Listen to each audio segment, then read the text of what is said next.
Okay, are you guys ready?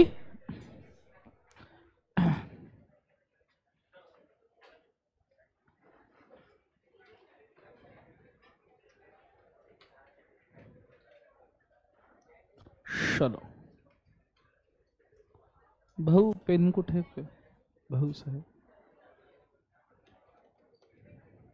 अच्छा इकडे, sorry मला वाटलं मला पाऊचच नाही दिसलं, सॉरी. स्टार्ट करते हैं, ध्यान देना. आज हम कॉन्ट्रैक्ट होमवर्क किया सबने? कर रहे हो नहीं कर रहे हो? जमा होमवर्क अच्छे से? कोई दिक्कत है होमवर्क के अंदर? क्या ही नहीं तो दिक्कत हो ही नहीं सकता, क्या तो दिक्कत होगा. ओके, सेकंड क्वेश्चन में किसी को दिक्कत है? कौन सा सेकंड क्वेश्चन सर? ये था, ऐसा कुछ था? ओके भाई, तो क्लास के बाद आ जा, इनको दिक्कत नहीं है किसी को, तो अपन दोनों गुफ्तगू कर लेंगे बाद में. ठीक है, लेट्स गो. स्टार्ट करें, बोलो हाँ या ना. सबसे पहले आज हम जाने वाले हैं subject matter of contract of sale. Contract of sale के सब्जेक्ट मैटर के ऊपर. Now first and foremost thing, what is contract of sale का सब्जेक्ट मैटर, इसको पहले समझना जरूरी है. बोर्ड के ऊपर फोकस करना, एक मस्त कलर का उठा लो पेन, ठीक है, और शुरू हो जाओ. अगर हम बात करें कॉन्ट्रैक्ट ऑफ सेल की, कॉन्ट्रैक्ट ऑफ क्या लिखवा दो से सेल, और उसमें भी अगर हम बात करें उसके सब्जेक्ट मैटर की, सब्जेक्ट मैटर, तो कॉन्ट्रैक्ट ऑफ सेल के सब्जेक्ट मैटर दो हो सकते हैं. एक मूवेबल, एक कौन सा बोले एक बाजू से मूवेबल, और दूसरा कौन सा इमूवेबल. एक कौन सा, जोर से बोलो, पहला कौन सा है मूवेबल, और दूसरा कौन सा है सब जन बोलो इमूवेबल. समझ में आ रहा है सबको? हाँ है ना? जोर से बोलो सर. नो, अगर आपका कॉन्ट्रैक्ट ऑफ सेल का सब्जेक्ट मैटर मूवेबल प्रॉपर्टी है, मतलब गुड्स है, मतलब क्या है बोले एक बार, गुड्स, और इमूवेबल है, तो ऑब्वियस सी बात है इसको सोजा एप्लीकेबल नहीं होता. कंसेप्ट समझ में आ रहा है? और अगर गुड्स है तो उसको ही आपका क्या एप्लीकेबल हो जाता है बोले एक बार, सोजा. तो सोजा के अंदर आपने एक बात याद रखना कि कॉन्ट्रैक्ट ऑफ सेल का सब्जेक्ट मैटर हमेशा गुड होना जरूरी है.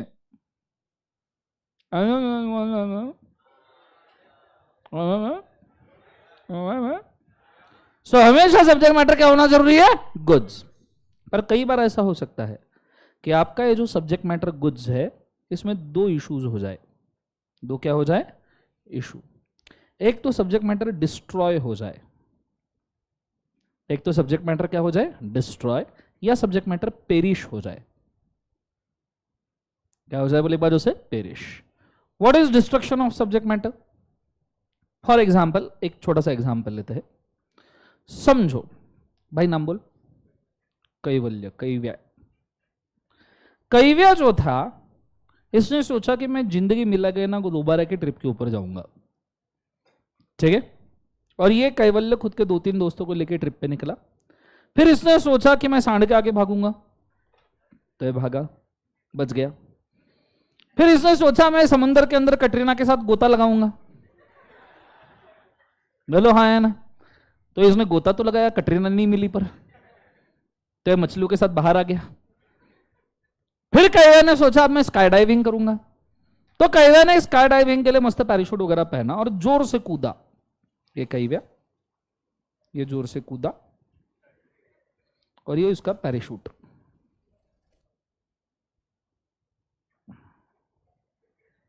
पैराशूट दिख रहा है, पर हुआ ये सिचुएशन कि इस पैराशूट में निकला छेद,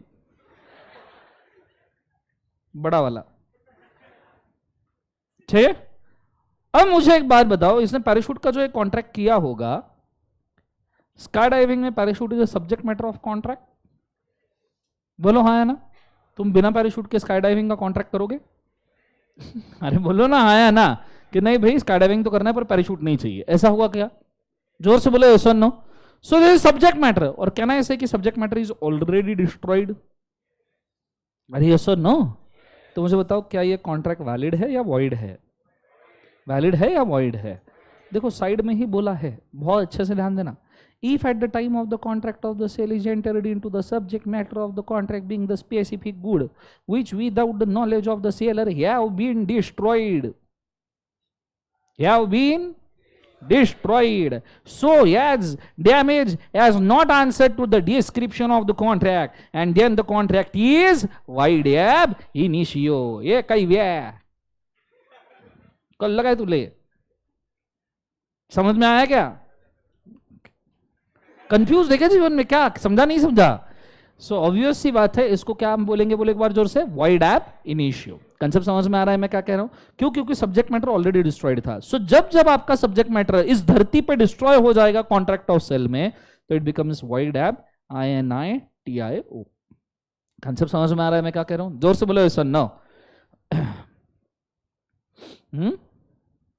उसके बाद केस कर सकता है ये, बच्चा तो करेगा ना? अरे बोलो ना, आया ना. तो ये चीज को याद रखना. दूसरा, सब्जेक्ट मैटर अगर पेरिश हो गया, पेरिशेबल गुड्स है, ठीक है, पेरिशेबल गुड्स है, where there is an agreement to sell the specific goods, subsequently without the fault of the seller, the buyer or suffer such a damage not to answer the description in the agreement, तो ऐसे situation में agreement becomes का एक बार void. समझो कैव्या ने ही बच गया, sky diving के बाद कैव्या बच गया, रात को बहुत ऐसे एकदम टूटा फूटा सा घर पे पहुंचा, बोले बॉडी को थोड़ा सा आराम मिलना चाहिए, इसलिए कैव्या ने सोचा कि मैं फ्रूट्स खाऊंगा, तो इसने खरीदे 2 किलो अंगूर. 2 किलो क्या खरीदे? अंगूर. घर पे लाने के बाद देखता है तो अंगूर पूरे सड़ गए थे. अब आप ऐसे अंगूर खा सकते हो क्या? सड़े अंगूर से तुम सिर्फ वाइन बना सकते हो. अरे बोलो हाँ है ना? अरे जोर से बोलो यस और नो. बनाते आएगी? यस और नो बनाते आती है? तो मुझे एक बात बताओ, अगर गुड्स पेरिश हो गए, जो आपने फ्रूट्स खरीदे वो पेरिश हो गए. देखो समर सीजन में नॉर्मली आम का जो कॉन्ट्रैक्ट होता है, तो अब आप आम परचेस करते हो, बोलो हाँ है ना? आप पेटी परचेस करते हो, पेटी पैक आम परचेस करते हो. कैसा लगेगा आपको? एक दिन आपने पेटी खोली और अंदर से सजीव प्राणी आम के ऊपर तैरने लग गए, ठीक है, ऐसे 2-3 इल्लियां ऐसे कुट करके बाहर आई. क्या तुम वो आम खाओगे? हाँ सर. मजा आएगा जीवन में. बोलो यस और नो. तो अगर सब्जेक्ट मैटर ऑलरेडी पेरिश्ड है, तो भी आपका कॉन्ट्रैक्ट क्या हो जाएगा? वॉइड. जोर से बोलो क्या हो जाएगा? वॉइड. कंसेप्ट समझ में आ रहा है मैं क्या कह रहा हूं? जोर से बोलो यस और नो. आपने बीच में सुना होगा ना, कैडबरी सुना है? कैडबरी में सजीव प्राणी निकलते थे, सुना होगा ना आपने? मस्त 2-3 इल्लियां ऐसे इधर उधर, प्रोटीन रहता है, खा लेने का, टेंशन नहीं लेने का. समझ में आ रहा है सबको? हाँ है ना? जोर से बोलो यस और नो. बेयर ग्रिल्स बनने का, मैन वर्सेस वाइल्ड, ठीक है. चलो आगे. ये होने के बाद में अगला आता है असर्टनमेंट ऑफ द प्राइस. असर्टनमेंट ऑफ क्या वाले बाद उसे? प्राइस. ओके. अच्छा, इसको लिखवा के दूं क्या सब्जेक्ट मैटर ऑफ गुड्स को, या लिख पाओगे? लिख पाओगे या नहीं लिख पाओगे? No sir. Yes sir. लिख पाओगे पक्का? जोर से बोलो यस और नो. लिखो भिखारी लोगों, लिखो लिखना. Point in a contract of sale, the subject matter is always goods. In a contract of sale, the subject matter is always goods. Full stop. If such a goods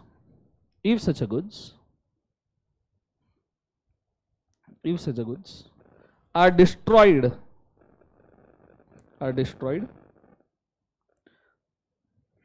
then the contract is void ab initio. Contract is void ab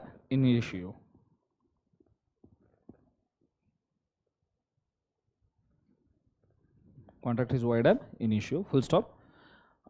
And if the goods are perished,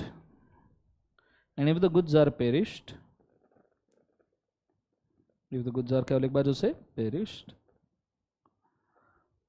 during the contract of sale, then such a contract is considered as void.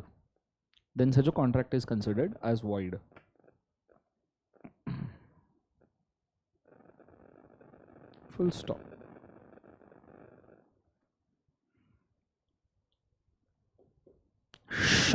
Done now everybody?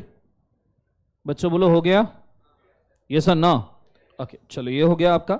इसके बाद में आता है असर्टनमेंट of the price. मुझे एक बात बताओ, price किसी प्रकार से असर्टन किया जाएगा?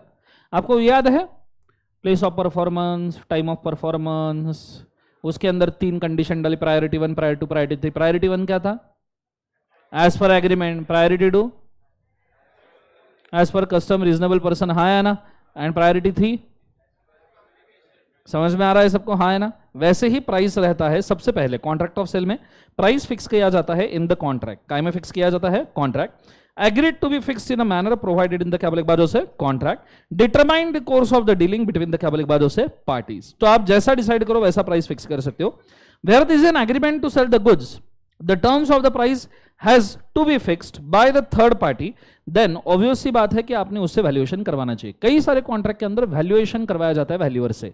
आपको पता है जब बैंक से आप लोन लेते हो ना, तो बैंक 4-5 हजार रुपए फीस चार्ज करके एक वैल्यूअर बेचता है आपके घर पे। बोलो हाँ है ना? जो घर का वैल्यूएशन करता है और फिर बैंक को बोलता है कि इतना वैल्यू है, और उसके बाद में ही आप कॉन्ट्रैक्ट करते हो। क्या करते हो बोले एक बार उसे? कॉन्ट्रैक्ट। क्लियर है आंसर सबको? यस और नो? तो वैल्यूएशन करवाना ये normally sale of goods act में काफी प्रचलित वाली चीज रही है। इमूवेबल प्रॉपर्टी में तो हमेशा से ही रही है, ठीक है, पर सेल्स ऑफ गुड्स एक्ट में ये काफी प्रचलित चीज रही है। मैंने आपको कल एक एग्जांपल दिया था, वो हंसना पहले शुरू कर दे भिखारी तू, वो पॉन स्टार्स वाला, कुछ याद है सबको? बोलो हाँ है ना? उसमें देखो एंटिक कलेक्शंस होते हैं, 200 200 300 साल पुराने राजा के मुकुट उकुट होते हैं, तलवार वगैरह होती है। बोलो हाँ है ना? ओल्ड करेंसी होती है। एक ऐसा ही केस हुआ था, एक मॉल का सिक्योरिटी गार्ड था, ठीक है, और वो सिक्योरिटी गार्ड के पास में मेटल डिटेक्टर था, ठीक है, खुद का ओन्ड। तो वो सिक्योरिटी गार्ड मॉल में मेटल डिटेक्टर से तलाशी लेता था, घर पे आने के बाद में अपना रख दिया और खाना वाना खा के सो गए। तो उसका जो बच्चा था वो उसके मेटल डिटेक्टर के साथ खेलता था गार्डन में। एक दिन वो बच्चे ने गार्डन में खेलते खेलते मेटल डिटेक्टर के अंदर गार्डन में कुछ तो भी पॉम पॉम पॉम पॉम आवाज आ गया, ठीक है। तो समझ में ही नहीं आया क्या है, तो सिक्योरिटी गार्ड ने दिमाग लगा के वो जगह को खोद के देखा, तो उसको एक कॉइन मिला 300-400 साल पुराना। वो कॉइन का वैल्यू कितना था पता है? $4 मिलियन, ठीक है, एंटिक कलेक्शंस में। मतलब वैसे दुनिया के अंदर 2 या 3 ही कॉइन बचे हैं, ऐसा बोला जाता है। समझ में आ रहा है? रातों रात अमीर हो गया। मॉरल ऑफ द स्टोरी, बच्चे पैदा करो, खुला छोड़ो। समझ में आ रहा है सबको? हाँ है ना? अरे जोर से, आइडिया क्लियर है मैं क्या कह रहा हूं? अरे बोलो यस और नो। अब मैं कहने का मकसद क्या है कि जब, फोकस करना, जब वो कॉइन का सेल किया गया होगा $4 मिलियन, ये वैल्यू का हैवी आ गई हवा में? जोर से बोला, हैवी आई है वैल्यू? नहीं, ऑब्वियसली इसका एक्सपर्ट लोगों ने, ताकतवर लोगों ने, जिनको पता है उस एरिया का नॉलेज है, 400-500 साल पुरानी सभ्यता का जिनको नॉलेज है, उन्होंने उसका प्रॉपर वैल्यूएशन किया होगा। बोलो यस और नो? अरे बोलो ना हाँ या ना? तो इस केस में वो तो गुड्स ही है ना कॉइन। मैंने आपको पहले भी बोला था, करेंसी जो चलन में है वो गुड्स नहीं है, पर चलन के जो बाहर है वो गुड्स हो जाता है। तो इसको गुड्स मान के क्या हम इसका वैल्यूएशन करवा के प्राइस डिसाइड कर सकते हैं? यस। तो सेल ऑफ गुड्स एक्ट में पहला होता है price determination by mutual agreement. दूसरा हो सकता है bye independent value, bye independent केवल एक बार जो से वैल्यू। नीचे तीसरा, in the case of third party is prevented. हाँ, आपने वैल्यूअर से वैल्यूएशन करवाना है, पर आप उसको सपोर्ट ही नहीं कर रहे, ठीक है, आप उसको सपोर्ट नहीं कर रहे, आप उसको जो वैल्यूएशन करने के लिए रिसोर्सेस है वो दे ही नहीं रहे, तो ऑब्वियसली आपकी प्राइस फिक्स हो जाएगी क्या? नहीं। तो फिर उस केस में जिसका फॉल्ट है वो डैमेजेस पे करेगा। कंसेप्ट समझ में आ रहा है सबको? हाँ है ना? जोर से बोलो यस और no? However the buyer who received the appropriation of the goods must pay a reasonable price for them and eventually. मतलब ऑब्वियस सी बात है कि अगर आपने वैल्यूएशन रोक दिया तो डैमेजेस तो देना ही पड़ेगा, और साथ में जो वैल्यू डिटरमाइन होगा उसके हिसाब से प्राइस भी देना पड़ेगा। तो वैल्यूएशन के लिए आप साइड में, प्राइस डिटरमिनेशन के लिए साइड में लिखो प्रायोरिटी 1। प्रायोरिटी नहीं है एक्चुअली ये, आप ऐसा लिखो 2-3 टाइप में। सो ड्रॉ चार्ट लाइक ऐसे, प्राइस डिटरमिनेशन,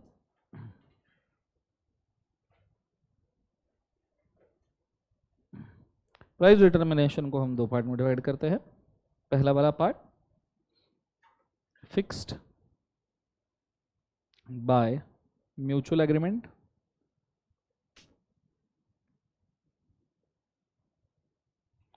और दूसरा bye independent valuation.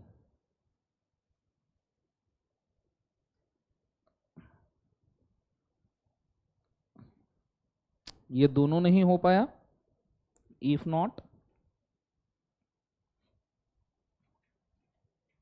As per custom और मार्केट, इस हिसाब से आपका प्राइस डिटरमाइन होना चाहिए।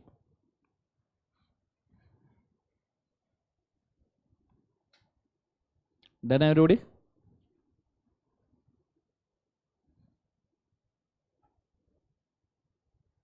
बोले सर नो। सो यहाँ पे प्राइस डिटर्मिनेशन होता है केवल एक बार उसे खत्म। अब इसके बाद में हम एक बहुत ही ज्यादा इंपॉर्टेंट चीज के ऊपर जा रहे हैं, बहुत ही ज्यादा इंपॉर्टेंट, वो है कंडीशन और वारंटी। आपके एग्जाम में confirm sale of goods act में इसके ऊपर सवाल आने के चांसेस है, 70 से 80% चांसेस है कि कंडीशन वारंटी के ऊपर ही वो आपको सवाल पूछेंगे। दो चीजें, unpaid seller and condition warranty institute का हमेशा हॉट फेवरेट रहा है, ठीक है। अब बहुत अच्छे तरीके से बोर्ड के ऊपर ध्यान देना मैं क्या कह रहा हूं, ठीक है। मैं कंडीशन वारंटी के लिए आपको बहुत सारे अलग अलग एग्जाम्पल दूंगा, ठीक है। तो आपको समझ में आएगा कि what is condition and what is warranty, ठीक है। तो मेरे साथ साथ कृपया लिखना शुरू कर दीजिए। Ready, let's go. सो मैं ले रहा हूं केस, मैं ले रहा हूं टाइप ऑफ गुड्स,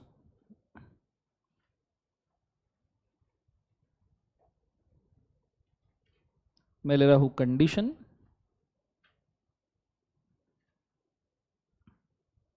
मैं ले रहा हूं वारंटी,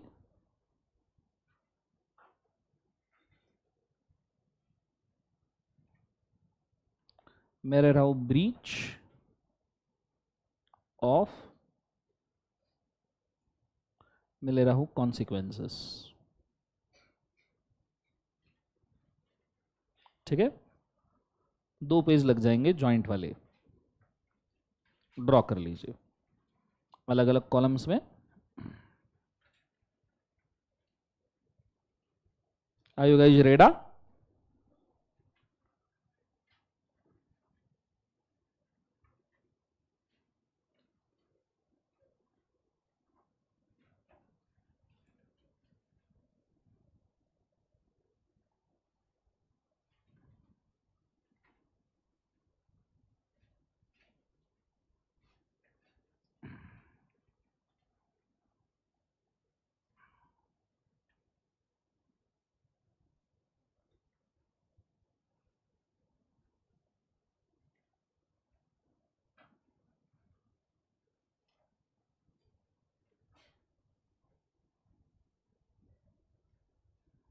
गाइस रेडी?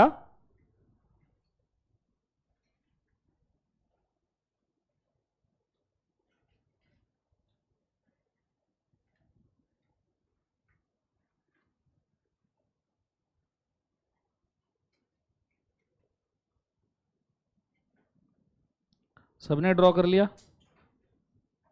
ओके, चलो फुल फोकस। बहुत सारे एग्जांपल्स देखेंगे अच्छे से और समझेंगे कंडीशन और वारंटी का सिचुएशन क्या है। सबसे पहली बात, थोड़ा सा रीड कर लेते शुरू करने के पहले, चलेगा सबको? बोलो हाँ है ना। Point number 1, meaning. Point number 1, condition is a stipulation to the essential to the main purpose of the contract. Condition is stipulation to essential of the main purpose of the contract. इतना सारा English लिखा है, घंटा कुछ समझ में नहीं आया तुम्हारे। क्या होता है कंडीशन? सर वो कंडीशन जो होता है ना, वो स्टिपुलेशन होता है, जो स्टिपुलेशन इसेंशियल होता है sir to the main purpose of contract के लिए। सर बराबर है? बोलो हाँ है ना। राइट? क्या होता है कंडीशन?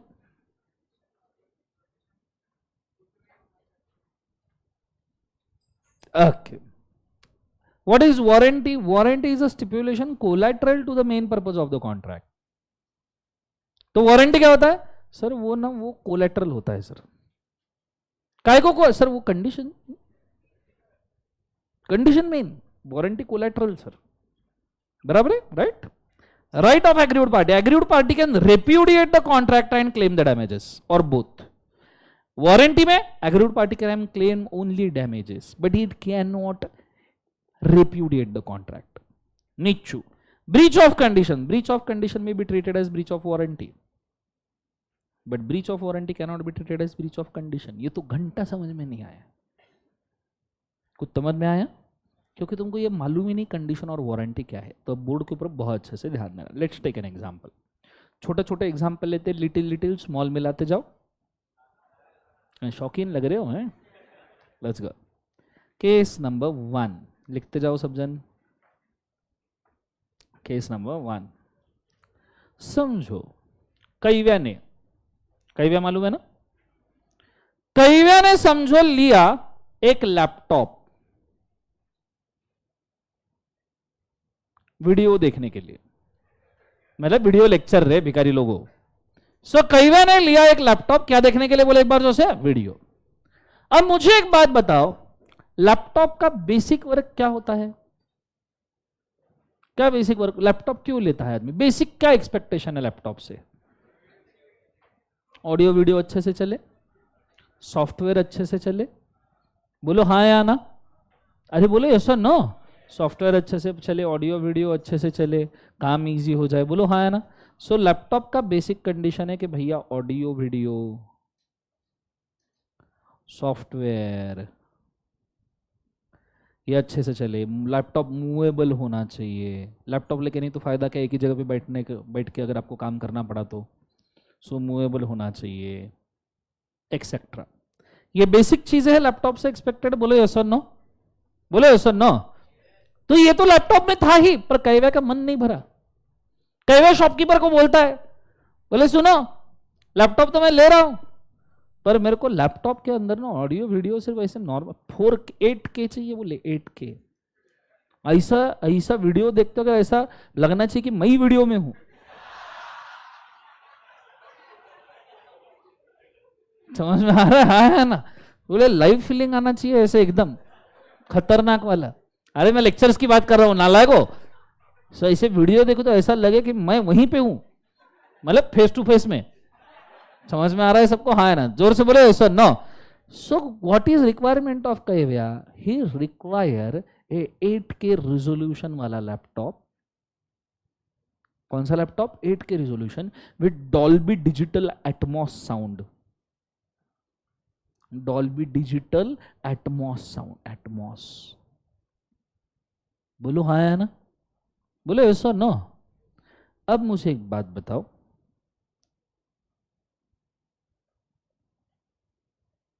लैपटॉप में एक और चीज बेसिक है, लैपटॉप चलना चाहिए। अरे बोलो ना हाँ है ना? अब मुझे बताओ, समझो एक दिन क्या हुआ, मेरे को कॉलम ऐड करना पड़ेगा। तुमने ड्रॉ कर लिया क्या? Very good. खत्म हो गया क्या जगह? लास्ट कॉलम के लिए जगह है थोड़ी सी? नहीं ठीक है, इधर ही एडजस्ट करते। समझो एक दिन क्या हुआ, कैव्या ने एकदम, कैव्या रेडी वेडी हो गया एकदम मूड में, उसने लैपटॉप ऑन किया कि अभी मैं देखूंगा, ठीक है, अरे लेक्चर रे भाई तो अभी मैं देखूंगा करके उसने बटन ऑन किया। बटन ऑन करने के बाद में लैपटॉप शुरू तो हो गया, पर सिर्फ ऑडियो आ रहा था, वीडियो आ ही नहीं रहा था। सिर्फ ऑडियो आ रहा था, वीडियो आया तो देयर वाज ओनली ऑडियो, ठीक है, but there was not video. अब ऑडियो के भरोसे पे क्या ही कर लेता? अरे जोर से बोलो हाँ या ना। अब मुझे एक बात बताओ, क्या ये बेसिक में ही राड़ा है? क्या लैपटॉप के चलने में ही राड़ा है, प्रॉब्लम है? अरे जोर से बोलो हाँ या ना। क्या लैपटॉप के चलने में बेसिक में प्रॉब्लम है? अच्छा ऐसा है क्या, लैपटॉप शुरू तो हो गया, वीडियो भी प्ले हो गया, सिर्फ 8K में नहीं हुआ? ये तो बेसिक में राड़ा है ना कि भैया ऑडियो चलना शुरू हो गया पर वीडियो बंद हो गया। बोलो यस और नो। ये तो बेसिक में राड़ा है, यस और नो। तो मुझे एक बात बताओ, इससे बेसिक प्रॉब्लम क्रिएट हुआ है या कैव्या का जो एक्स्ट्रा डिमांड था वो ब्रीच हुआ है? Basic problem. तो याद रखना, किसी भी चीज से जो बेसिक चीज एक्सपेक्टेड है जब वो कंप्लीट नहीं होती, it is called as breach of condition. Laptop चलना चाहिए, ऑडियो वीडियो दिखना चाहिए, ये बेसिक था, ये नहीं चला तो it is breach of condition. इसलिए देखो मैंने यहां पे लिखा है चलना चाहिए भाई साहब, ऑडियो वीडियो दिखना चाहिए। समझ में आ रहा है सबको? हाँ है ना? जब आपका ऑडियो चल रहा है, वीडियो दिख ही नहीं रहा है, तो ऐसे सिचुएशन में it is a breach of क्या? सब जन बोले एक बार, कंडीशन। जोर से बोलो, it is a breach of condition. Sir then what is breach of warranty in this case? इस केस में सर ब्रीच ऑफ वारंटी क्या है? तो मैं बोलना चाहूंगा ऑडियो वीडियो फुल, एकदम फुल चल रहा था, एकदम मस्त जोर से, मजा भी आ रहा था बहुत, ऑडियो वीडियो एकदम मस्त चल रहा था अच्छे से, but it was just working HD and not 8K. It was working HD and not 8K. ठीक है, इसने तो 8K मांगा था ना रेजोल्यूशन, कि भाई मैं वही हूं, ये फीलिंग आना चाहिए बोला था इसने. मुझे तो HD में फीलिंग आएगा, 8K में आएगा, 8K में. पर अभी फीलिंग आ रहा है क्या? इसको भी लग रहा है कि मैं वीडियो देख ही रहा हूं, मैं कुछ कर ही नहीं पा रहा. अरे बोलो ना आया ना. तो मुझे एक बात बताओ, बेसिक सही चल रहा है, ऑडियो वीडियो क्लियर चल रहा है, लैपटॉप सही चल रहा है, बोलो हाँ या ना. पर क्या ये 8K रेजोल्यूशन दे पा रहा है? क्या ये वो एक्स्ट्रा वाली चीज जो डिमांड की वो करवा पा रहा है? नहीं. तो दिस इज जो एक्स्ट्रा वाली आपने चीज डिमांड की ना, वो अगर ये नहीं कर पा रहा, तो ऐसे सिचुएशन में it is breach of warranty. It is breach of क्या वजह से? वारंटी. समझ में आ रहा है मैं क्या कह रहा हूं? जोर से बोले यस और नो. अब मुझे एक बात बताओ, ब्रीच ऑफ कंडीशन बेसिक में ही राड़ा था, बेसिक में ही मान दे, BMW बेसिक में मान दे. तो मुझे एक बात बताओ, अगर बेसिक में ही मान दे है, तो आप ये कॉन्ट्रैक्ट करना चाहोगे या लैपटॉप वापस दे देना चाहोगे कंपनी को?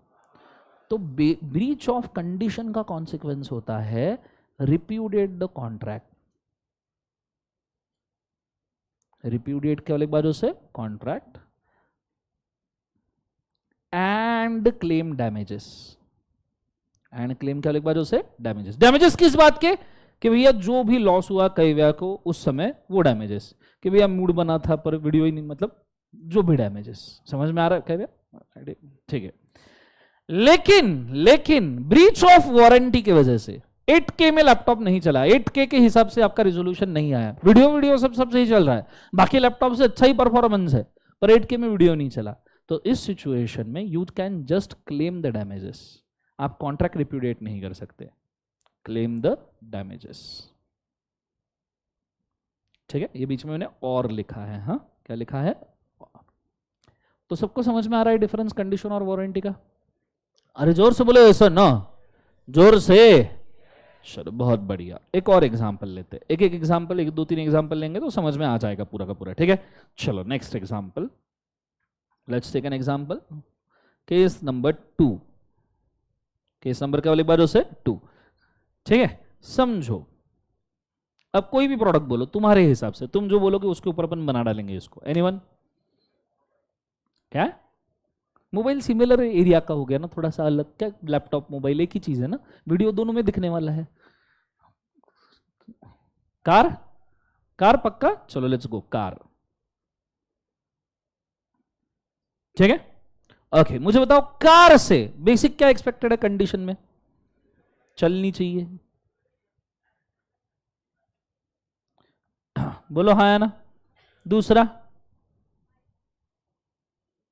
कार के अंदर बेसिक इक्विपमेंट होने चाहिए, नहीं तो तुम कार में बैठे और स्टेयरिंग ही नहीं है, डंडा पकड़ के घुमा रहे. समझ में आ रहा है सबको? हाँ ना. तो बेसिक इक्विपमेंट कार के अंदर होने चाहिए कि भैया स्टेयरिंग, ब्रेक पैड एक्सेट्रा. बोलो हाँ या ना. सीट वगैरह होनी चाहिए कार के अंदर बैठने के लिए कंफर्टेबली, जो आज के स्टैंडर्ड से कार से एक्सपेक्टेड है वो सब कार में होना चाहिए. बोलो यस और नो. अच्छा, थोड़ी सी स्पीड में चलनी भी चाहिए, और कार की speed normally 180 kilometre per hour की स्पीड से तो चलनी चाहिए ना भाई साहब. हाईएस्ट स्पीड तो मैक्सिमम वो है ही ना हर कार की. कार बोला तो 180, नैनो भी 180 की स्पीड देता है. नहीं मतलब देता नहीं है, भले ही स्पीडोमीटर पे है सिर्फ, पर स्पीडोमीटर पे तो है. बोलो हाँ या ना. तो ये हो गई बेसिक कंडीशन. नाउ मैडम नाम बोलो, किसने कार बोला था?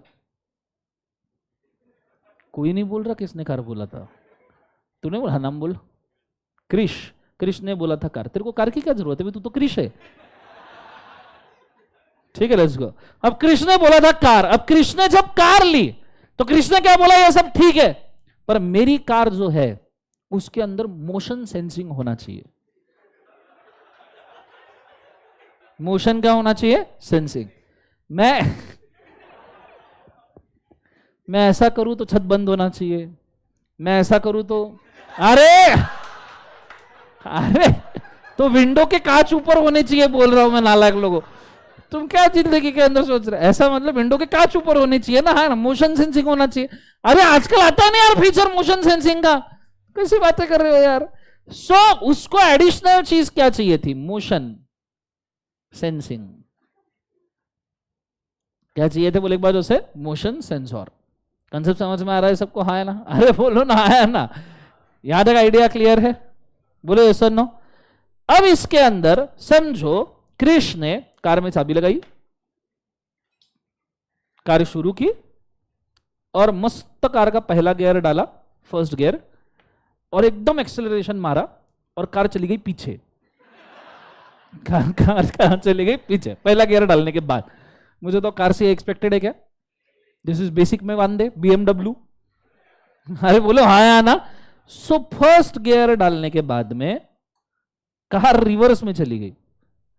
बीच में हो रहा था ना, ओला के बाइक्स थे, ओला ने बाइक भेजे थे, कभी भी आग पकड़ लेते थे, ठंडी में ज्यादा तुमको अगर गर्मी चाहिए तो एकदम आग पकड़ लेते थे। अरे बोले ऐसा नो, कभी कई बार रिवर्स में भाग जाते थे, तो बेसिक में मानते हैं ना ऐसा नो। सो फर्स्ट गियर में कार डाली तो रिवर्स में भाग जाती थी। मुझे बताओ ये ब्रीच ऑफ वारंटी है या ब्रीच ऑफ कंडीशन है? This is breach of condition, ठीक है।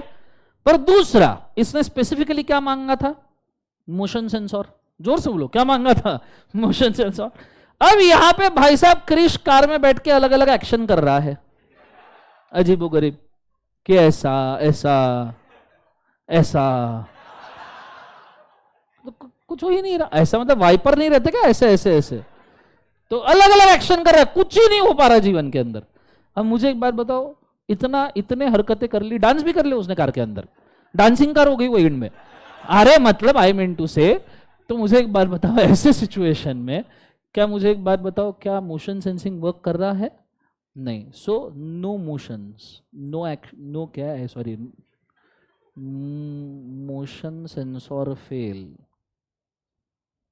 Motion sensor fail. तो मुझे बताओ ब्रीच ऑफ कंडीशन है या वारंटी है? This is breach of warranty. समझ में आ रहा है सबको, हाँ है ना? जोर से बोले एक बार, sir no.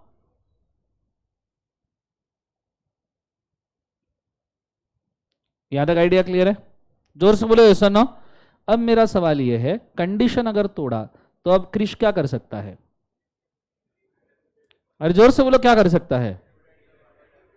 He can repudiate contract. Point number 2, he can claim for damages। अच्छा, सिर्फ मोशन सेंसर फेल हो गया तो ओनली डैमेजेस। समझ में आ रहा है सबको, हाँ है ना? जोर से बोलो सर नो। तो condition and warranty, idea clear हो रहा है सबको? ओके, एक और लास्ट एग्जांपल लेते हैं, मतलब आपको समझ में आ जाएगा। Anyone with one more good, किसी के दिल में कुछ खरीदने की इच्छा है, बताओ जरा। अभी तो कोई कुछ नहीं खरीदेगा, बोलो बोलो, ऐसे डरो मत जीवन में। क्या थोड़ा सा क्या होगा, ज्यादा से ज्यादा सर बेइज्जती करेंगे और बहुत सारी, उससे बहुत रोना आएगा तुमको, और क्या होगा, डिप्रेशन में चले जाओगे। उससे क्या होगा, डिप्रेशन में जाने के बाद में हो सकता है एक दूसरे को मारोगे, उससे ज्यादा और क्या होगा, खत्म मर जाएगा, उससे ज्यादा क्या होगा? बोलो, एनीवन कुछ खरीदना है? कुछ नहीं खरीदना? बोलो, लास्ट एग्जांपल है, चलो फास्ट। क्या? बैट? बेड?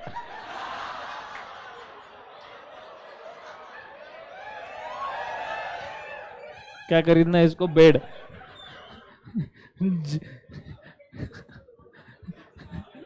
युगो युगो से, जन्मों जन्मों से अखंड सिंगल सो रहा है, इसको बेड खरीदना है। ले भाई बेड, हाँ आजा, अभी बनाते इसके ऊपर एग्जांपल, ले सुन लो। Case number 3, bed. कौन सा, सिंगल या डबल? डबल ही क्या, ट्रिपल नहीं ना? ओके, अब मुझे एक बात बताओ, बेड का बेसिक काम क्या है?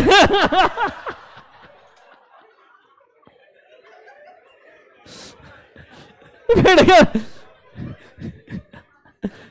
तो सोने के लिए काम में आना चाहिए, ठीक है, सॉफ्ट होना चाहिए, मुलायम होना चाहिए, अरे होना चाहिए नहीं होना चाहिए, हाँ तो वो वारंटी है।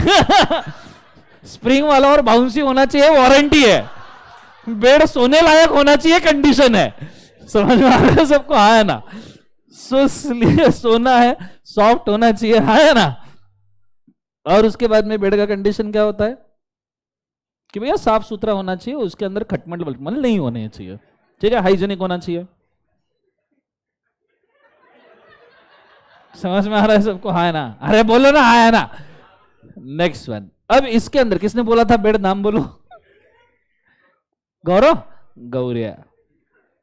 अब गौरव ने, ये तो हो गया कंडीशन, गौरव अभी स्पेशल रिक्वायरमेंट बोलता है। गौरव बोलता है कि बेड पे ऐसे पैर रखे तो 1 फुट उछलना चाहिए। समझ में, अरे पैर बोला मैंने, भिखारी लोगों, तुम अलग इमेजिनेशन में मत जाओ। तो बोले मेरे को एकदम स्प्रिंग वाला स्प्रिंग वाला बेड होना चाहिए, बोले एकदम जबरदस्त वाला, ठीक है। आइडिया क्लियर है मैं क्या कह रहा हूं, जोर से बोले सुनो। ओके, बाउंसिंग बेड होना चाहिए, ठीक है। और एक बेसिक कंडीशन बेड से एक्सपेक्टेड, टूटना नहीं चाहिए। बोलो हाँ या ना। और इसने बोला कि बेड स्प्रिंग वाला बाउंसिंग होना चाहिए बोला, और एकदम क्या बोलते हैं, साउंड प्रूफ होना चाहिए। क्या होना चाहिए, साउंड प्रूफ, बेड से आवाज नहीं आनी चाहिए भाई साहब। समझ में आ रहा है सबको, हाँ है ना। अब समझो एक दिन ये ठीक है,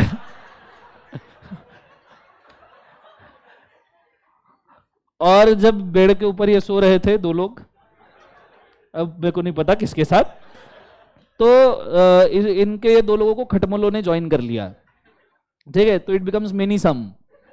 समझ में आ रहा है सबको, हाँ है ना।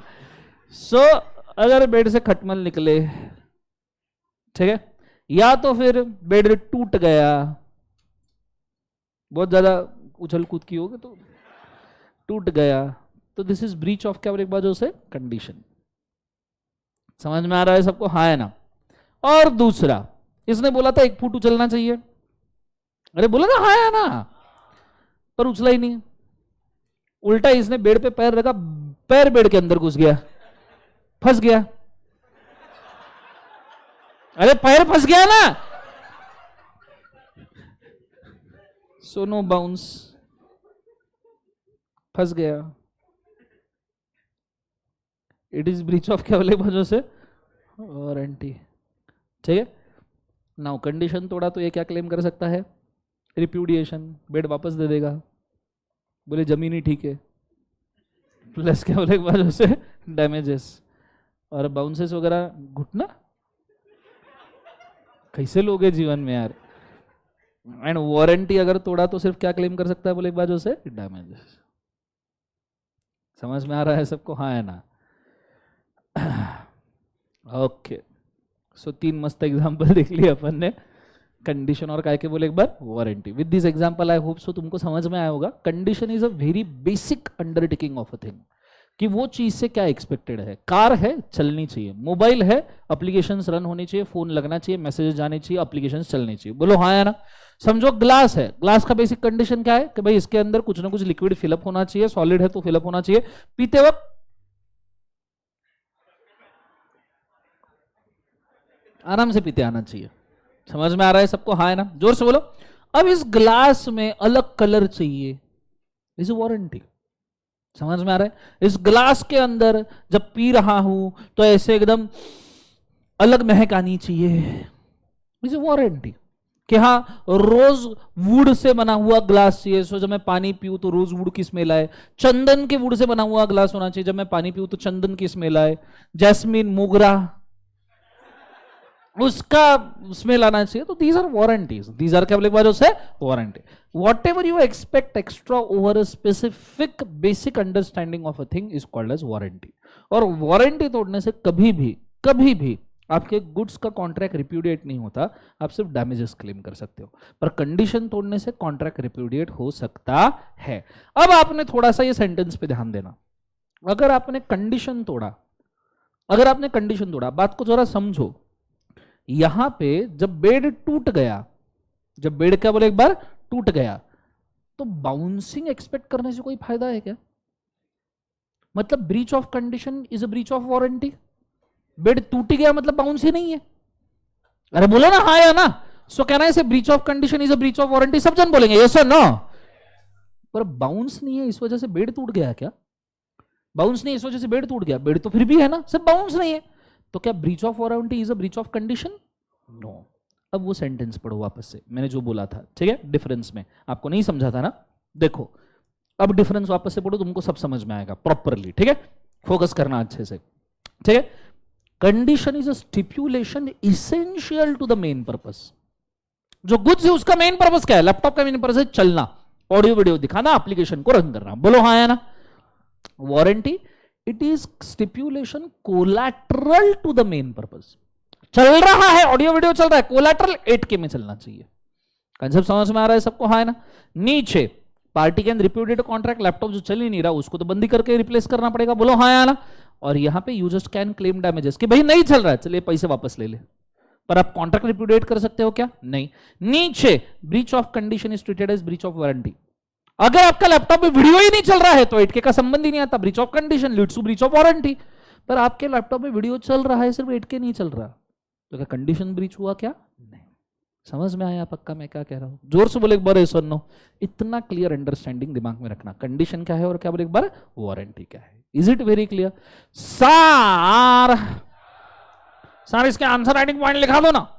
यही आंसर राइटिंग पॉइंट्स है डिफरेंस के अंदर जो लिखे हुए हैं। Point number 1, point number 2, point number 3, 1 2 3। अगर आपको कंडीशन पूछा तो 3 पॉइंट लिखो, वारंटी पूछा तो 3 पॉइंट लिखो। समझ में आया? अगर दोनों पूछा डिफरेंशिएशन में टेबल लिखो। कंसेप्ट समझ में आ रहा है मैं क्या कह रहा हूं? जोर से बोलो सर नो। रजिस्टर में नोट डाल के रखो, refer the answer writing points for the condition and warranty. Refer the answer writing points for the condition and warranty. Refer the answer writing point from for the condition and warranty from differentiation table.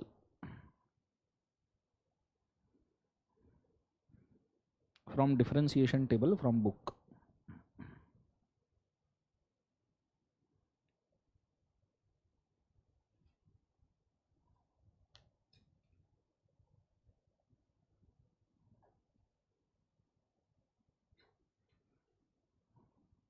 चलो समझ में आया सबको?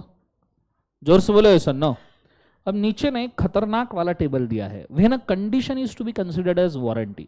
Condition को आप warranty कब मानना शुरू करोगे? कंडीशन को आप कब वारंटी मानना शुरू करोगे? बहुत अच्छे से ध्यान देना। Where the buyer all together waives the performance of the condition. Buyer ये कंडीशन का परफॉर्मेंस ही वेव ऑफ कर देता है। Party may on is own benefit waive the stipulation. For example कई वे ने बोला 8K लैपटॉप चाहिए। कौन सा लैपटॉप चाहिए? 8K। सामने वाला लैपटॉप सेलर बोला सर 8K हो ही नहीं सकता, तुम कुछ भी कर लो। कई वे बोले नहीं मेरे को 8K लैपटॉप चाहिए, म्हणजे पाहिजे म्हणजे चाहिए, मेरे को एकदम लाइव एक्सपीरियंस ही होना। लैपटॉप ओनर बोला नहीं सर नहीं हो सकता, 8K लैपटॉप कैसे? और सर अगर इस लैपटॉप को 8K करने भी जाएंगे ना, मैं बता रहा हूं लैपटॉप बीच में बिगड़ सकता है, टूट सकता है, फूट सकता है, बंद भी हो सकता है। कई वे बोले मेरे को नहीं मालूम, मैं रिस्क लेने के लिए रेडी है, मेरे को 8K लैपटॉप बना के दे। अब कई ने क्या बोला, मेरे को नहीं मालूम, मैं रिस्क लेने के लिए रेडी है, मेरे को 8K वाला लैपटॉप बना के दे। समझ में आ रहा है मैं क्या कह रहा हूं? जोर से बोले सर नो। सेलर बोल रहा है ओके सर तुम्हारे रिस्क पे बना रहा हूं। किसके रिस्क पे बना रहा हूं? तुम्हारे। बीच में बंद पड़ गया तो मेरे को मत बोलना। कई बोले ओके डन, कॉन्ट्रैक्ट में लिख लिया, बंद भी पड़ गया मेरी जिम्मेदारी नहीं, पर 8K लैपटॉप चाहिए। अब कई ने 8K लैपटॉप बना लिया, 5-6 दिन तक चला, बंद पड़ गया। कैसे ब्रीच ऑफ कंडीशन बोलेंगे? जोर से बोलो, क्या इसे ब्रीच ऑफ कंडीशन बोलेंगे? नहीं, क्योंकि कैवा ने वेव ऑफ कर दिया था। कैवा बोले मैं रिस्क लेने को रेडी हूं, बंद पड़ गया 8K बना। सो कंडीशन क्या हो गया था? Waive off. So where the condition can be considered as केवल एक बाजू से वारंटी। यहीं पे आप कंडीशन को क्या मान सकते हो? वारंटी। क्लियर है कंसेप्ट? अब कैवा मैक्सिमम क्या बोलेगा, भैया 8K नहीं बना और लैपटॉप बंद भी पड़ गया, चलो डैमेजेस दे दो। पर कैवा रिप्यूडिएट कर सकता है का कॉन्ट्रैक्ट? बोले एक बार नहीं। समझ में आ रहा है मैं क्या कह रहा हूं? जोर से बोले सर नो।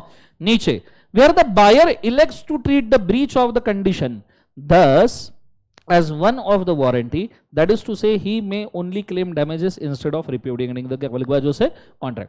बायर खुद बोलता है कि भाई साहब मैं न सिर्फ कंडीशन को वारंटी मानने के लिए रेडी हूं। जैसे तुम परचेस करने गए iPhone 15 ultra pro max plus, ठीक है, जो भी होगा उसके अंदर, सो अल्ट्रा प्रो मैक्स प्लस खरीदने गए, वो फोन आ रहा है तुमको 1.5 लाख रुपए का। कितने का बोले एक बार जो से 1.5 लाख।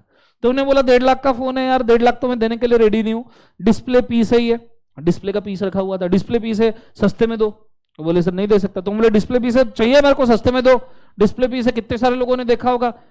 तो उस सिचुएशन में वो बोलता है सर फिर तुमको हम ये फोन दे सकते हैं 1 लाख में, बात सिर्फ ये है कि अगर फोन को बीच में कुछ हो गया, डैमेज वैमेज हो गया, बंद वगैरह पड़ गया, ठीक है, तो ऐसे सिचुएशन में हम कॉन्ट्रैक्ट तोड़ेंगे नहीं, हम मैक्सिमम डैमेजेस देंगे, ठीक है, क्योंकि डिस्प्ले पीस है और तुमको डिस्काउंट में दे रहे हैं।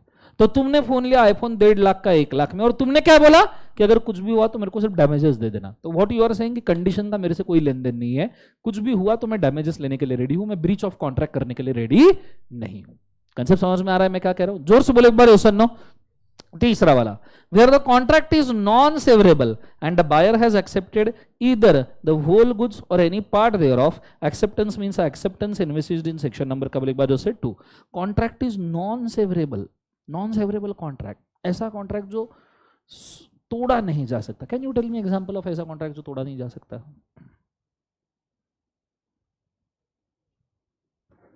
Anyone?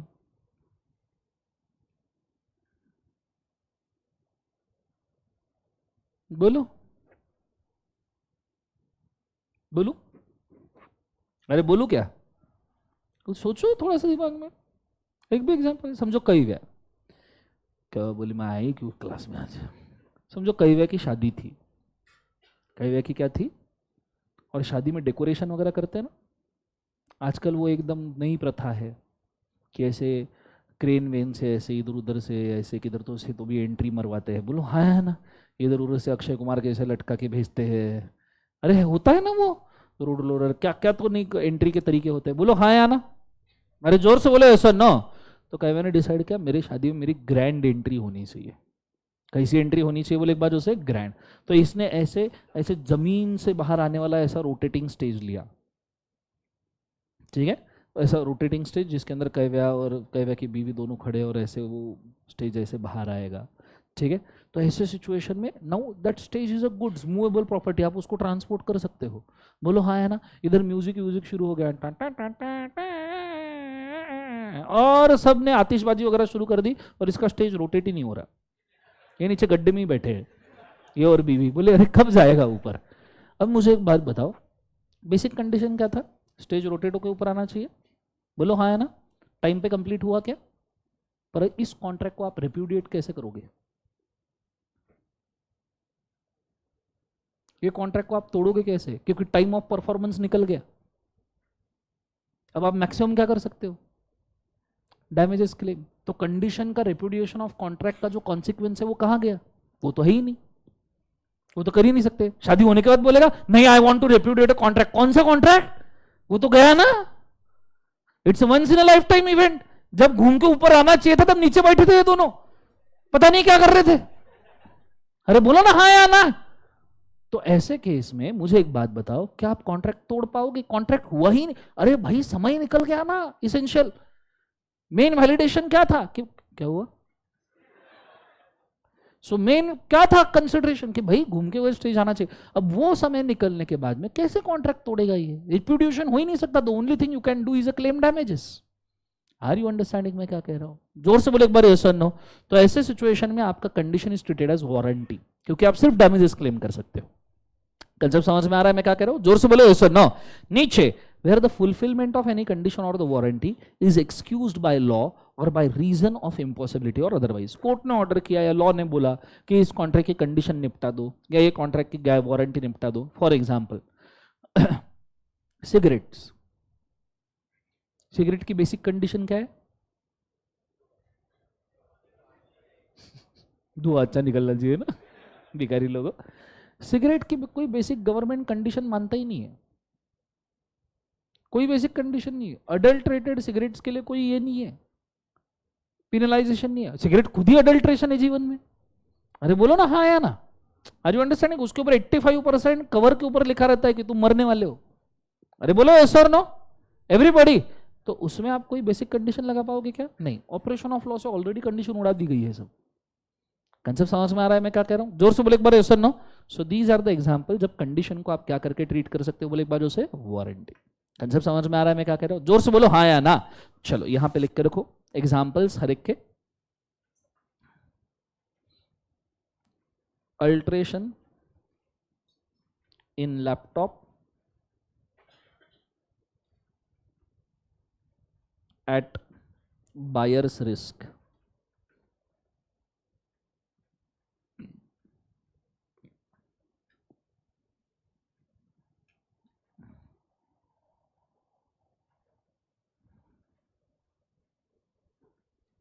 Discount on display goods, display iPhone and claim damage in case of defect.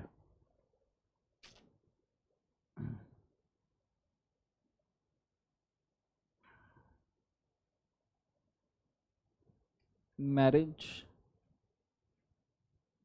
presentation equipments non-performance.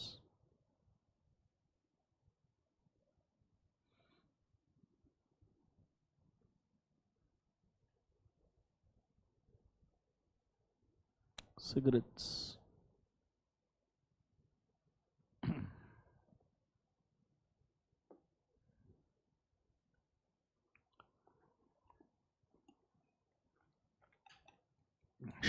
Done everybody?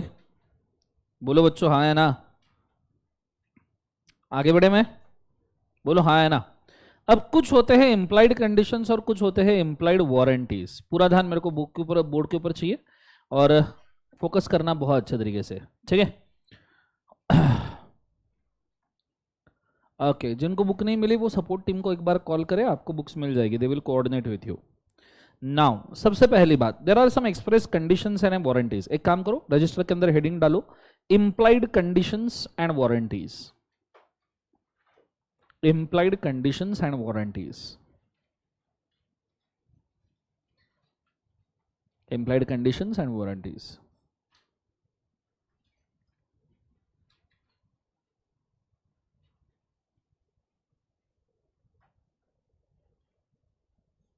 उसके अंदर लिखना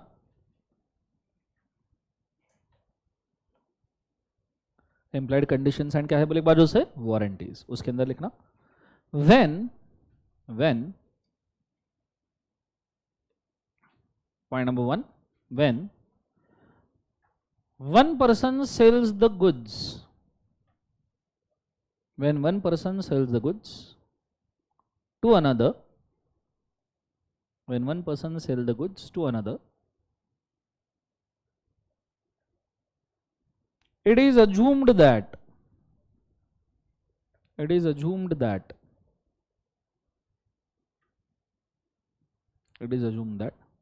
such a person have right to sell, such a person has right to sell as to title of the goods, as to title of the goods, as to title of क्या लिख बाजू से goods, full stop। उसी के अंदर continue, this is a implied condition, this is a implied condition that seller have right to sell, this is a implied condition that seller have right to sell, seller have right to sell, seller के पास right to cell है, ये implied condition है। Concept समझ में आ रहा है मैं क्या कह रहा हूं? जोर से बोले sir no. Okay, point number 2, sale by description. Heading डालना सेल बाय डिस्क्रिप्शन। मुझे एक बात बताओ, समझो तुम गए चोर बाजार में, चोर बाजार मालूम है ना, और वहां तुमको आईफोन 15 का नया नवेला कोरा करकरीत गरम गरम बॉक्स दिखा, पेटी पैक। तुमने बोला कितने में दोगे? उसने बोला आईफोन 15 प्लस, बोले 50,000 में। तुम बोले हाँ 1.5 लाख का फोन 50,000 में? फिर भी तुमने भाव खाया, बोले मैं नहीं लूंगा। भाव करते करते वो बंदा बोला सर एक काम करो 2,000 रुपए दो और ले जाओ। मुझे एक बात बताओ, वो बंदे के पास आईफोन 15 का टाइटल है क्या? जोर से बोलो, है क्या? नहीं, चोर है। दूसरी बात, आईफोन 15 जैसे ही आप ऑन करोगे पुलिस ट्रेस कर पाएगा या नहीं कर पाएगा? पुलिस ट्रेस कर लेंगे, बोलो हाँ या ना। जैसे ही पुलिस ट्रेस कर लेंगे, क्या पुलिस आपसे वो आईफोन 15 जब्त कर सकते हैं? जोर से बोलो यस और नो। इसमें बेसिक कंडीशन ब्रीच हो गया कि सेलर के पास टाइटल नहीं है और आपका फोन कभी भी जब्त हो सकता है। आर यू अंडरस्टैंडिंग मैं क्या कह रहा हूं? जोर से बोलो यस और नो। तो this is a basic condition कि टाइटल जो बेचने वाला है उसके पास राइट और टाइटल दोनों होना चाहिए। समझ में आ रहा है सबको? हाँ या ना? जोर से बोलो यस और नो। अब आईफोन के फोन एप्पल शोरूम वाले भी बेच रहे हैं, बोलो हाँ या ना। पर वो एजेंट है, उनके पास टाइटल नहीं है पर वो एजेंट है, वो तो बेच ही सकते हैं, हाँ या ना? ये चीज को याद रखना। नीचे दूसरा point number 2, sale by description. Sale by क्या बोले एक बार उसे? डिस्क्रिप्शन। उसके अंदर लिखना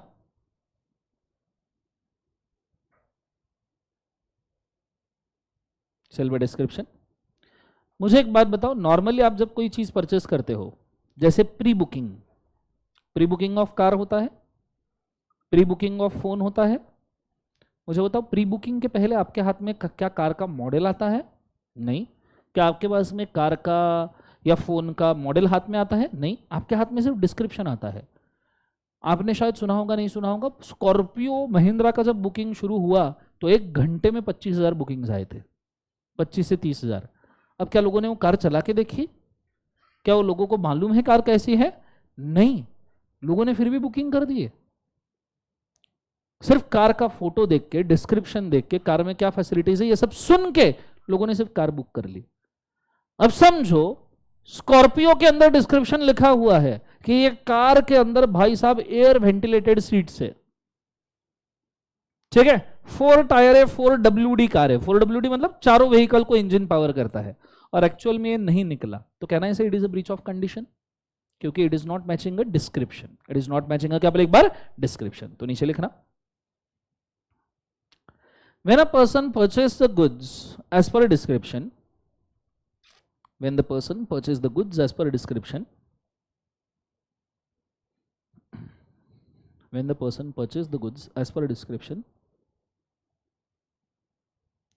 but goods does not match the description, but goods does not match the description,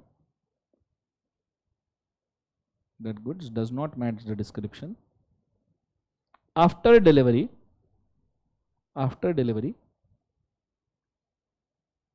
in such a case,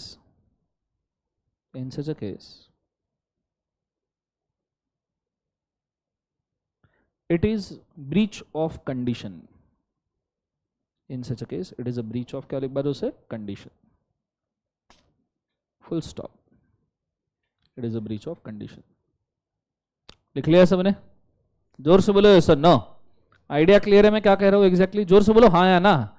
चलो शानदार। उसके बाद में नेक्स्ट तीसरा वाला, third heading, sale by sample. Sale by sample, example दे सकता है कोई सेल बाय सैंपल का? क्या खरीदने? घर वालों के साथ कभी गेहूं वगैरह परचेस करने गए हो? बोरे वाले एकदम। तो नॉर्मली जब आप गेहूं चावल वगैरह परचेस, मैं जाता था बचपन में मेरे डैड के साथ।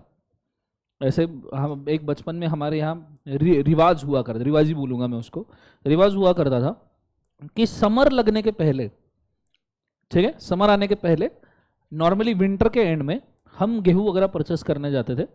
एक एक बोरा गेहूं, एक बोरा दाल, एक बोरा चावल परचेस करते थे, और उसको परचेस करने के बाद समर में धूप में सुखाते थे कि उसमें कोई भी गंदगी ना रहे, कीड़े ना रहे और सब भाग जाए।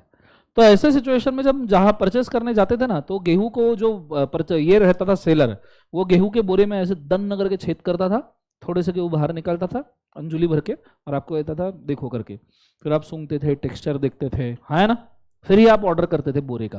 क्लियर है कंसेप्ट? अब समझो तुमने गेहूं ऐसे चेक किए, तुमने पूरा कंसिडर कर लिया कि नहीं हाँ मस्त है गेहूं वगैरह ये एक्सेट्रा एक्सेट्रा एक्सेट्रा, और तुमने डन कर लिया कि ये गेहूं परचेस करना है। बाद में जब तुम बोरा खरीद के लाए तो आधे बोरे के अंदर कंकड़ पत्थर और सजीव प्राणी निकले। तो मुझे एक बात बताओ, चलेगा क्या? Whether it is matching the sample? नहीं। एक और बेस्ट एग्जांपल सैंपल का, डेमो व्हीकल। आप ये करते हो ना, टेस्ट ड्राइव लेते हो ना, टेस्ट ड्राइव लेते वक्त तुमने व्हीकल चला के देखा, उसके हिसाब से ओरिजिनल जब तुमने व्हीकल परचेस किया वो परफॉर्मेंस ही नहीं था, तो ऑब्वियस सी बात है आपका कॉन्ट्रैक्ट वैलिड है या वॉइड है? जोर से बोलो, वॉइड। एप्पल शोरूम जाते हो, सैमसंग शोरूम जाते हो, वहां डिस्प्ले में फोन रखे रहते हैं, आप फोन यूज करके देखते हो, फोटो वोटो खींच के देखते हो, बोलो हाँ या ना। तो ऐसे सिचुएशन में तुम वो कॉन्ट्रैक्ट को क्या कहोगे? बोले एक बार उसे वॉइड, अगर ओरिजिनल चीज को कॉन्ट्रैक्ट मैच नहीं कर रहा तो। कंसेप्ट समझ में आ रहा है मैं क्या कह रहा हूं? जोर से बोलो यस और नो। नीचे लिखना सेल बाय सैंपल, उसके अंदर when the product is purchased, when the product is purchased, the product shall correspond with the sample. When the product is purchased, the product shall correspond with the sample. The product shall correspond with the, क्या बोले एक बार उसे, sample.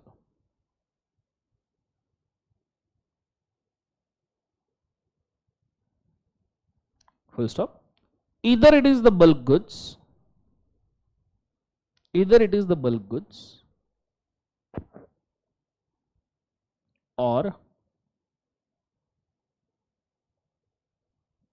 big goods based on sample, or big goods based on sample, such as car or bike, such as car or bike, it shall perform, it shall perform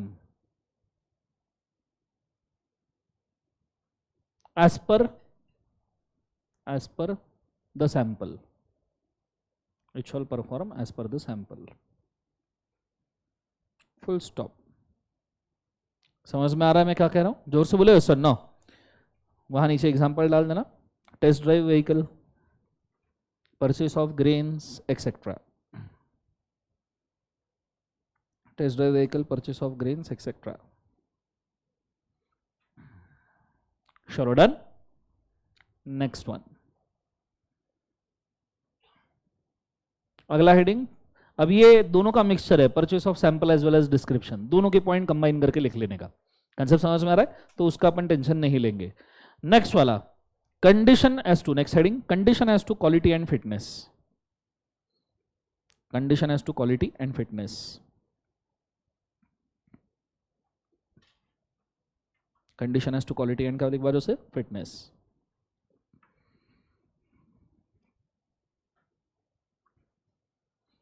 okay, मुझे बताओ, नहाते हो? मैं बोलो ना हाँ या ना। क्या डाउट है क्या जीवन में? नहाते नहीं हो क्या? जोर से बोलो, नहाते हो? डीओ लगाते हो? डीओ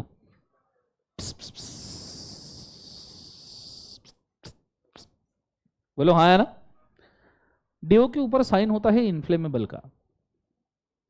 बचपन में तुमने ट्राई किया होगा ना, ऐसे माचिस की तीली, अरे बाप रे, मजा आया होगा जीवन में बहुत। ट्राई तो किया होगा ना, बोलो हाँ या ना। अब डीओ इन्फ्लेमेबल होता है, तुम्हें मालूम है, it is quite risky to use it. बोलो सर नो। समझो एक दिन डीओ लगाते लगाते फट गया, बूम। मुझे एक बात बताओ, ऐसे सिचुएशन में क्या डीओ लगाने के लिए फिट था, क्वालिटेटिव था? नहीं। So there are basic condition as to quality and fitness, कि वो चीज यूजेबल फॉर्म में होनी चाहिए, क्वालिटेटिव होनी चाहिए और फिट होनी चाहिए कंजम्पशन के लिए। जैसे मैंने बीच में बोला था, कैडबरी के अंदर सजीव प्राणी निकले थे। Whether such Cadbury it fit for consumption? जोर से बोले एक बार। जिसको नॉनवेज पसंद है उसके लिए ठीक है, समझ में आ रहा है सबको? हाँ है ना। तो it is not fit for क्या बोले एक बार जो से कंजम्पशन। आर यू अंडरस्टैंडिंग मैं क्या कह रहा हूं? आपको बताया, ये स्कीम अभी बंद हो गई, पर पहले ऐसा सिचुएशन हुआ करता था लग्जरी व्हीकल्स में, खास करके ऑडी में मैंने ये सिचुएशन देखा था। ऑडी ये कहता था कि समझो आपने ऑडी की A4 कार ली है, ठीक है, एंट्री लेवल व्हीकल मस्त वाला। ऑडी की A4 कार ली है और समझो ऑडी की A4 कार आपने ठोक दी, तो उसके जितने भी सेफ्टी मेजर्स है वो इमीडिएटली एक्टिव होने चाहिए, जैसे air bags, traction control, speed brake, ये सब चीजें वर्क होनी चाहिए। और पहले ये एक स्कीम हुआ करती थी कि अगर इसमें से कोई भी चीज वर्क नहीं की गाड़ी ठोकने पे, तो Audi will give you the next level vehicle free of cost. Next level vehicle क्या बोले एक बाजू से फ्री ऑफ कॉस्ट। सर चलो एक ठोक के आते हैं, तुम्हारी जैसे लोगों की वजह से ही बंद किया ऑडी ने। ठीक है, it will give you free of cost next level vehicle अगर एक भी सेफ्टी इक्विपमेंट्स वर्क नहीं कर रहा है तो। कंसेप्ट समझ में आ रहा है सबको? हाँ है ना? जोर से बोलो सर नो। तो this is a vehicle which is safe for quality and fitness. जब तुम ले रहे हो 5 स्टार एनकैप रेटिंग वाली कार, तो यू एक्सपेक्ट दैट कि कभी अगर ठोक दूं तो भैया एटलीस्ट एयर बलून्स पॉप हो। यस और नो? जोर से बोलो यस और नो। अगर वो नहीं हुए that means vehicle is not fit for consumption. Is it very clear मैं क्या कह रहा हूं? सो नीचे लिखना condition as to quality and fitness, लिखा सबने? उसके अंदर लिखना there is basic fitness expected from every goods. There is basic fitness expected from every goods.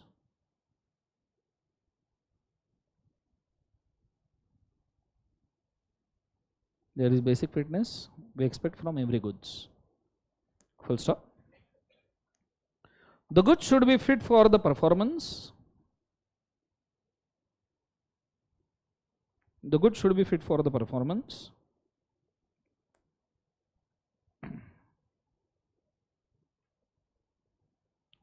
Goods should be fit for क्या बोले बाजू से performance, and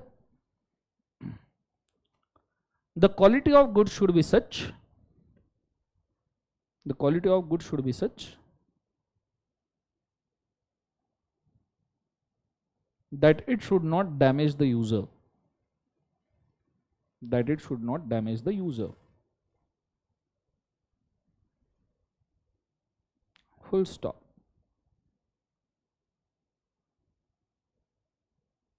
It should not damage the user. Full stop. लिख लिया सबने? हाँ है ना? नीचे कंडीशन एज टू वोलसमनेस, अगला heading condition as to wholesomeness. What is wholesomeness? क्या? ईटेबल्स। वोलसम मतलब कंप्लीट गुड्स होने चाहिए। ठीक है, कंडीशन एज टू वोलसमनेस लिखना उसके अंदर। It means that good should be complete and fit for consumption. It means that goods should be complete and fit for consumption. Fit for consumption. Normally this condition is applicable. Normally this condition is applicable in the case of, this condition is applicable in the case of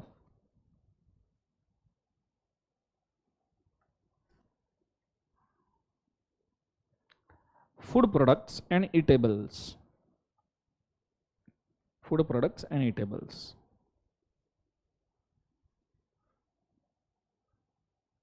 Full stop. लिख लिया सबने? जोर से बोलो sir no. यहां पे आपका complete होता है एम्प्लॉयड कंडीशन। समझ में आ रहा है सबको? हाँ है ना? जोर से बोलो सर नो। उसी के नीचे नेक्स्ट हेडिंग डालिए एम्प्लॉयड वारंटीज। Employed warranties. गला गया मेरा।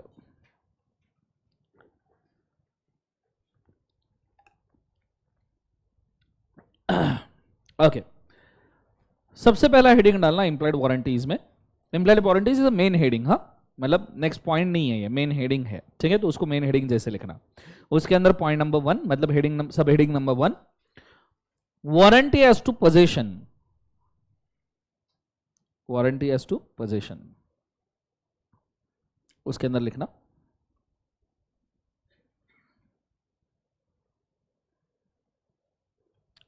whenever the person purchases any goods, whenever the person purchases any goods,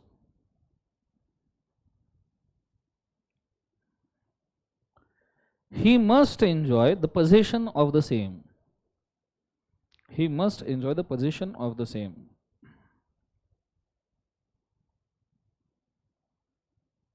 Possession of the same. And it is implied, that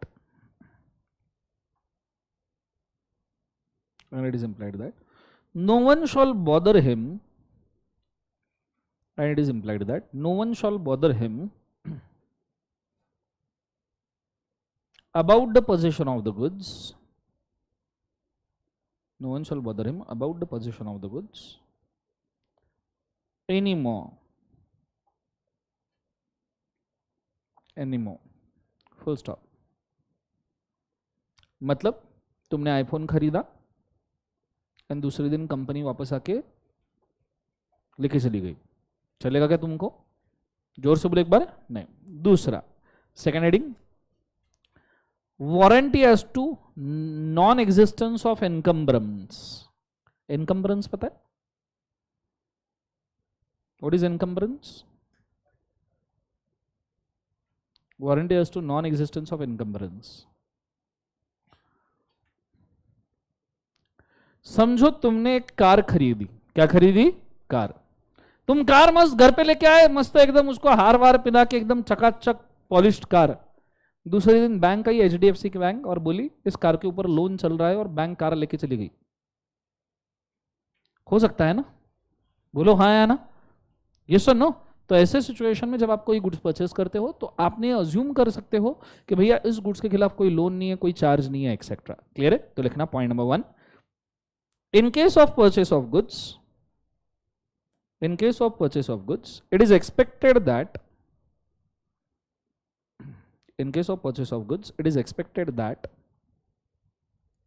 goods does not carry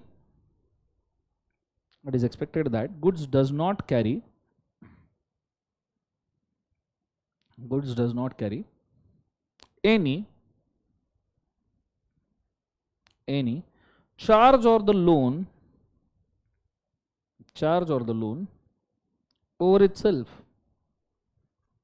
Goods does not carry any charge or the loan over itself.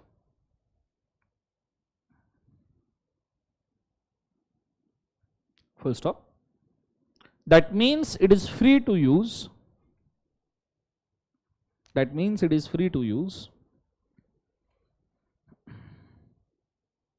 And not mortgaged or placed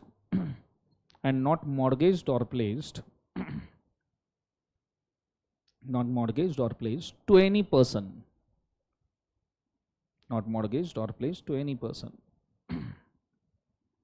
Full stop. लिख लिया सबने? जोर से बोलो yes और no. चलो next heading, मतलब next सब heading, disclosure of dangerous nature. मुझे एक बात बताओ, नॉर्मली जब आप कॉस्मेटिक्स यूज करते हो, खास करके लड़कियां मेकअप का सामान यूज करती है, अरे बोलोगे जीवन में हाँ या ना? नहीं करते हो मेकअप वगैरह? सब लड़कियां नहीं बोलती है, और सिर्फ इनके घर पे एक फंक्शन आने दो, फिर देखो एकदम 2-4 किलो। अरे बोलो यस और नो? अब समझो कॉस्मेटिक्स का सामान है, उस कॉस्मेटिक के सामान के ऊपर लिखा रहता है नॉट फॉर इंटरनल कंजम्पशन। बोलो हाँ है ना? कभी ऐसा अगर देखा लड़की ने लिपस्टिक लगाते लगाते खा लिया? होता है कभी ऐसा कि भैया मॉइस्चराइजिंग क्रीम में मेयोनीज समझ के डुबा के खा लिया? होता है कभी ऐसा? बोलो हाँ है ना? तो ऑब्वियस सी बात है। अच्छा, टूथपेस्ट सबसे बेस्ट एग्जांपल। टूथपेस्ट के ऊपर भी लिखा होता है नॉट फॉर इंटरनल कंजम्पशन, हालांकि बचपन में तुमने बहुत खाई है। अरे बोलो हाँ या ना? तो ऑब्वियस सी बात है, गुड्स का डेंजरस नेचर बताना जरूरी है या नहीं है? नॉर्मली आप देखो नेप्थलिन बॉल्स लेते हो, डामराच्या गोळ्या, बोले ऐसा नो, उसके ऊपर नॉर्मली लिखा होता है कीप अवे फ्रॉम किड्स, और सबसे ज्यादा तुमने ही बचपन में उसके नशे किए हैं। हाँ, मजेदार है ये तो। बोलो हाँ या ना? सो बेसिकली देखा जाए तो ये सब चीजों के ऊपर, डीओ के ऊपर इन्फ्लेमेबल का साइन होता है। बोलो हाँ या ना? तो हर एक गुड्स के ऊपर उसका डेंजरस नेचर डिक्लेयर्ड होना चाहिए। अगर नहीं है और उससे डैमेज हो गया तो जो कंपनी है वो लाइबल फॉर डैमेजेस हो जाएगी। कंसेप्ट समझ में आ रहा है? तो लिखना, if the goods are dangerous in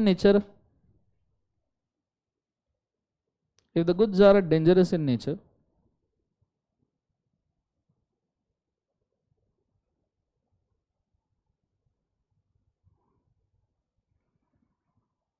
then if the goods are dangerous in nature, then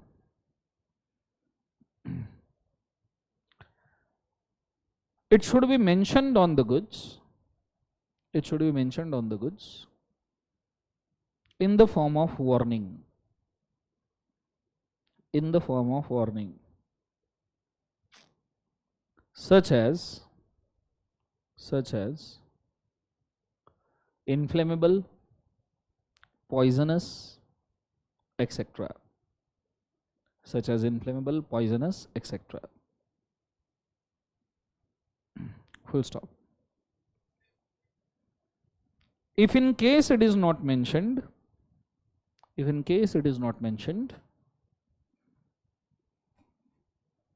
and buyer gets damaged, if in case it is not mentioned and buyer gets damaged,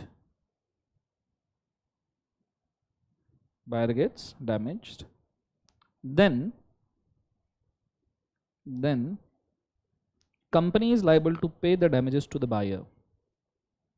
Company is liable to pay the damages to the buyer. Full stop. Done है everybody. यहां पे आपका implied warranty होता है खाता। Concept समझ में आ रहा है मैं क्या कह रहा हूं? जोर से बोले सर। नो ओके, आज हम यहां पे रोक देते हैं, थोड़ा सा गला भी काम से गया है हमारा, बट क्वेश्चन आंसर कृपया लेके जाइए। होमवर्क कर रहे हो नहीं कर रहे हो? फॉर्मेट में कर रहे हो प्रॉपरली? चलो गुड।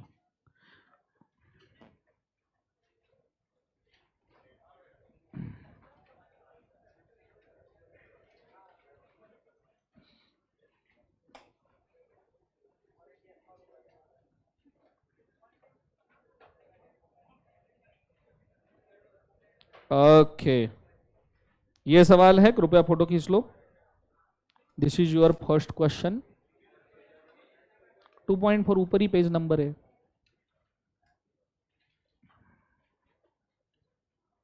पेज नंबर 2.4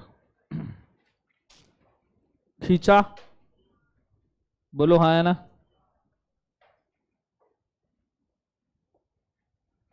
आगे बढ़ूं मैं पक्का? ये सर ना, ये पहला हो गया। दूसरा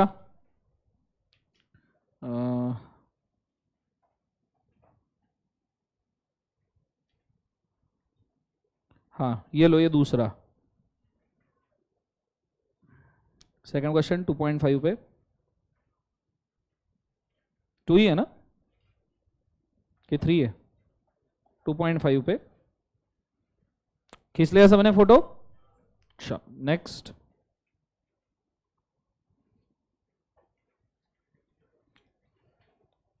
this is the third one, 2.6।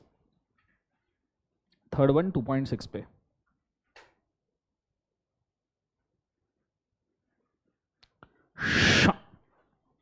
Done everybody? जोर से बोलो सर नो। चलो आज के लिए हम इतना काफी करते हैं। Shawl for today have a nice day. Thank you बोलो। अच्छा जोर से बोलो। चलो good day, God bless you guys.